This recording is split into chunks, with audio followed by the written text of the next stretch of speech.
सादर सब कहो राम गुर, पठये भरि भरि भार। पूज्य पितृ सुर अतिथि गुरु, लगे करन फरहार।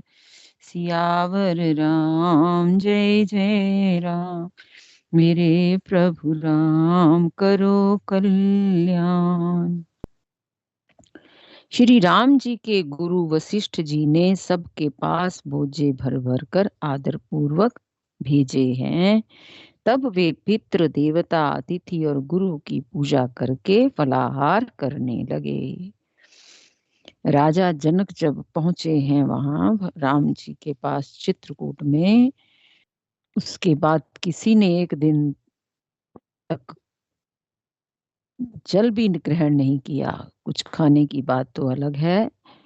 और अगले दिन फिर राम जी ने कहा है कि 2 पहर फिर बीत गए हैं, किसी ने कुछ ग्रहण नहीं किया। तो जनक जी से प्रार्थना की कि कुछ लेना चाहिए, अयोध्यावासी भी हैं, जनकपुरवासी भी हैं। तो फिर गुरु वशिष्ठ जी ने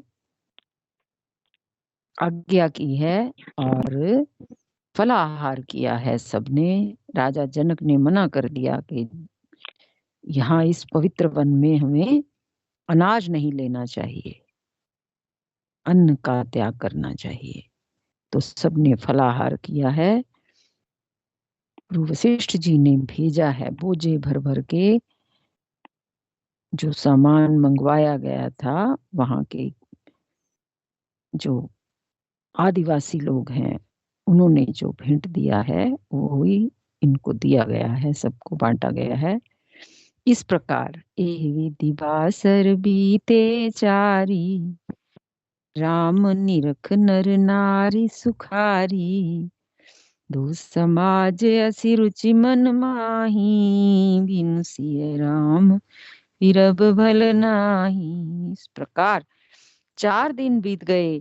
श्री रामचंद्र जी को देखकर सभी नर नारी सुखी हैं। दोनों समाजों के मन में ऐसी इच्छा है कि श्री सीताराम जी के बिना लौटना अच्छा नहीं है। सब श्री सिया राम जी को ही देखना चाहते हैं, उन्हीं के दर्शन में ही जीना चाहते हैं। चाहे वो वन में रहें या लौटने को तैयार नहीं है अयोध्या में, तो चाहे वन में रहें या अयोध्या में रहें, जहां पर श्री सीताराम जी हैं, जहां पर उनके दर्शन हैं, वहीं सब रहना चाहते हैं। सीताराम संग बनवासु, कोटि अमरपुर सरिस सुपासु। परिहरि लखन राम बैदेही, जेहि घरु भाव बाम विदितेहि। श्री सीताराम जी के साथ वन में रहना करोड़ों देवलोकों के निवास के समान सुखदायक है। वन की पीड़ाएं यहाँ कोई मायने नहीं रखती कि वन में क्या क्या शरीर कष्ट है, लेकिन कह रहे हैं सीताराम जी के साथ वन में रहना करोड़ों देवलोकों के निवास के समान है। श्री लक्ष्मण जी, श्री राम जी और श्री जानकी जी को छोड़कर जिसको घर अच्छा लगे, विधाता उसके विपरीत है। दाहिन दाहई होई जब सब ही, राम समीप बसिए बन तब ही। मंदाकिनी मज्जन तेहु काला, राम दरस मुद मंगल माला। जब दैव सबके अनुकूल हो तभी श्री राम जी के पास वन में निवास हो सकता है। मंदाकिनी जी का तीनों समय स्नान और आनंद तथा मंगलों की माला समूह रूप श्री राम का दर्शन, इससे बड़ा और क्या देवलोक का स्थान होगा। ते मंदाकिनी जी का तीनों समय का स्नान बड़े भाग्य से ही कोई कर पाता है। और आनंद तथा मंगलों की माला या मंगलों का समूह रूप श्री राम जी का दर्शन। अट्टनु राम गिरि बन तापस थल, असनु अमीय सम कंद मूल फल, सुख समेत संबत दुई साता, फल फल सम होई न जाने जाता। श्री राम जी के पर्वत कामदनाथ, वन और तपस्वियों के स्थानों में घूमना और अमृत के समान कंद मूल फलों का भोजन 14 वर्ष सुख के साथ पल के समान हो जाएंगे, जाते हुए जान ही ना पड़ेंगे। सब लोग कह रहे हैं ये बात कि भगवान के साथ यहीं रहेंगे हम।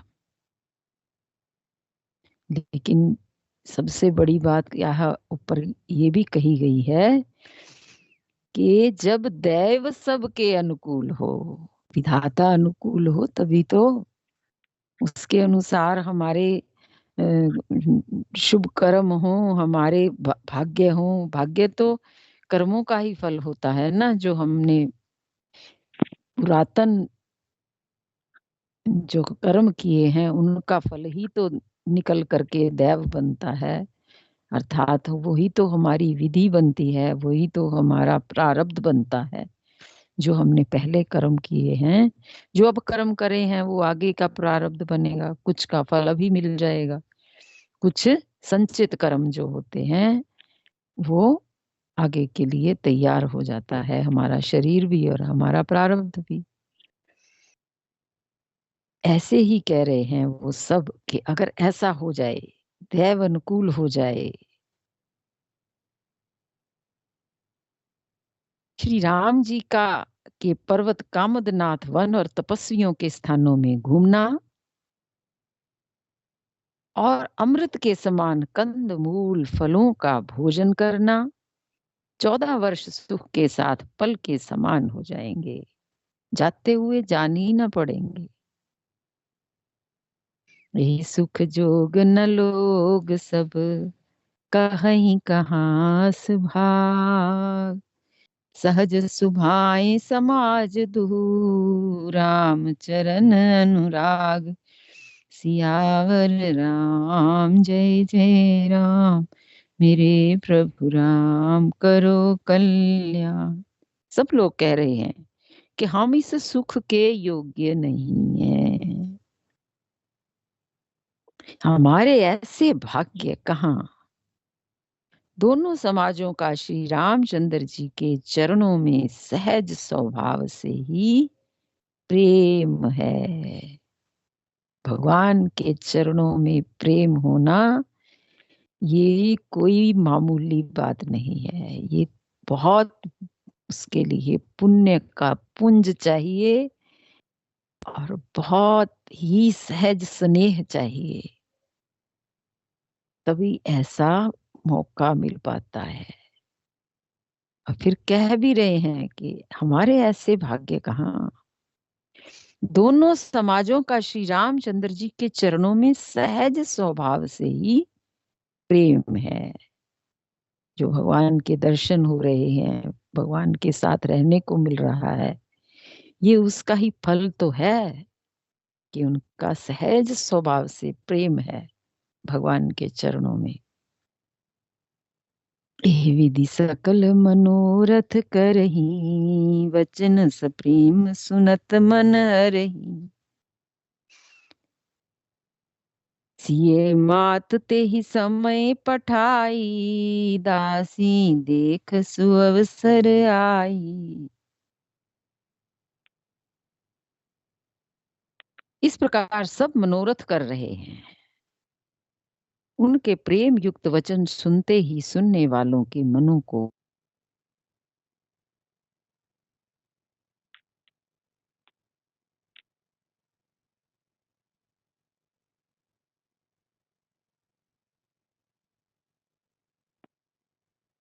दर्शन मानी, आसन दिए समय सम आनी।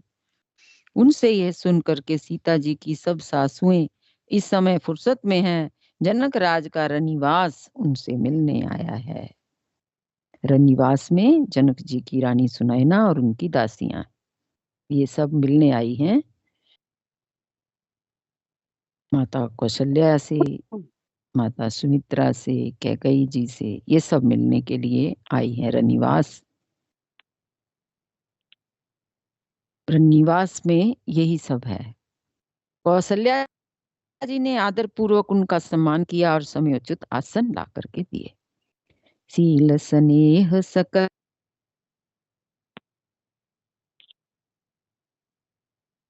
शिथिल तन भारी बिलोचन, महीनक लिखन लगी सब सोचन।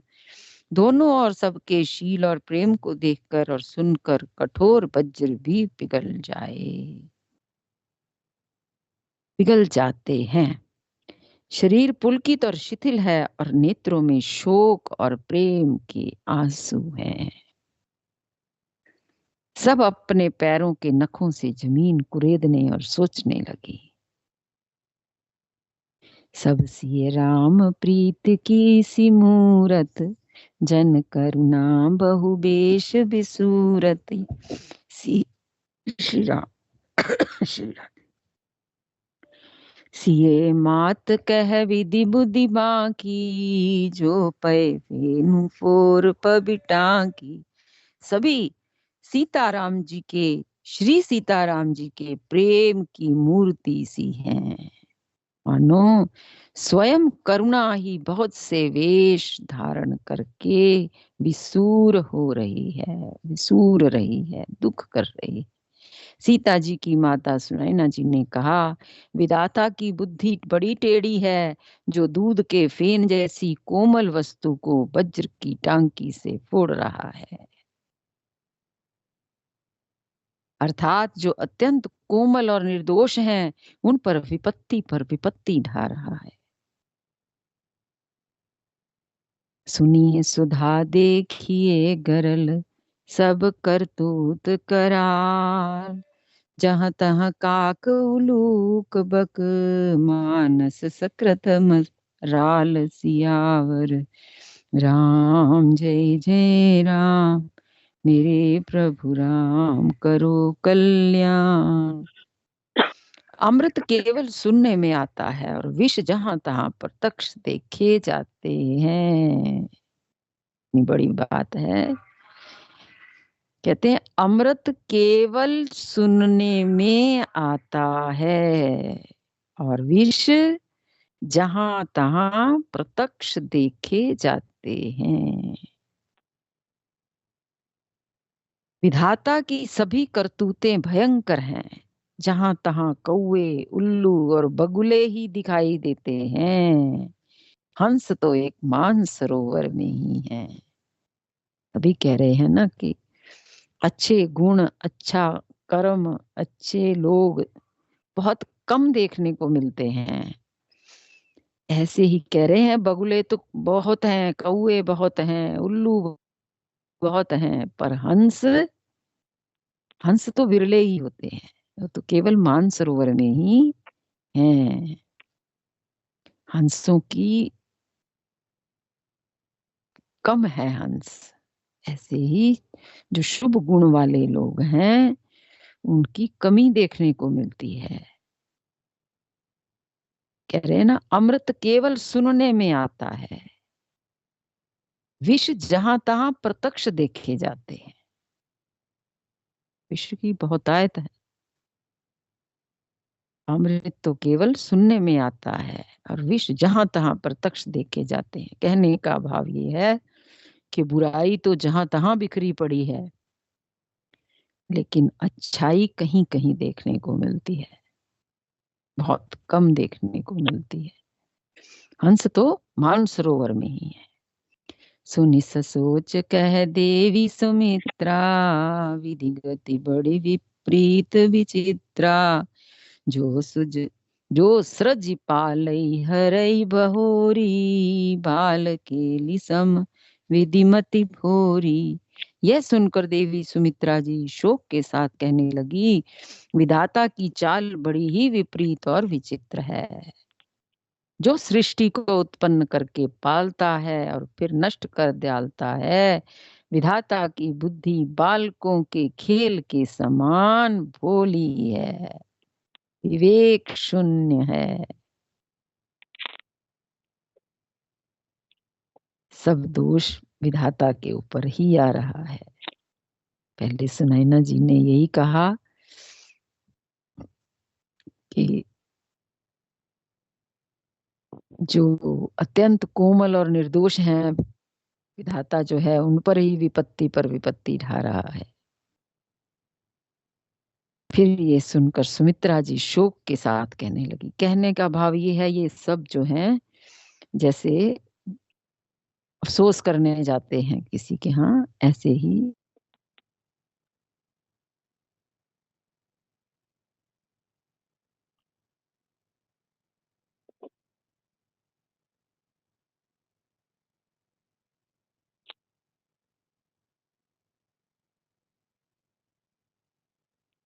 जगह बनाई होगी। एक तरफ जनकपुर वासी होंगे, एक तरफ अयोध्या वासी। तो वो रानियां जो हैं वो मिलने के लिए आई हैं, तो वो बात कर रही हैं आपस में कि विधाता की जो चाल है बड़ी टेढ़ी है, विपरीत है, विचित्र है। जो सृष्टि को उत्पन्न करके पालता है फिर नष्ट कर देता है। कहते हैं खेल है विधाता के लिए। तो ये विधाता की बुद्धि बालकों के खेल के समान भोली है, विवेक शून्य है। कौशल्या कह दोष न काहू। अब कौशल्या जी बोली है, राम की माता है ना, वो सब कुछ सीधा सीधा करती है। कहते हैं किसी का दोष नहीं है। कौशल्या जी कह रही हैं किसी का दोष नहीं है, सुख दुख हानि लाभ सब कर्म के अधीन है। कर्म की गति कठिन है, दुर्विज्ञेय है, मतलब जाना नहीं जा सकता उसको, दुर्विज्ञेय है, उसका जानना कठिन है। उसे विधाता ही जानता है, जो शुभ और अशुभ सभी कर्मों का सभी फलों का देने वाला है। ईसर जाई शीस सब ही के, उत्पत्ति स्थिति लय विषहु अमी के। देवी मोह बस सोचिए बादी, विधि प्रपंच अस अचल अनादि। ईश्वर की आज्ञा सबके सभी के सिर पर है, कोई दोष नहीं किसी को।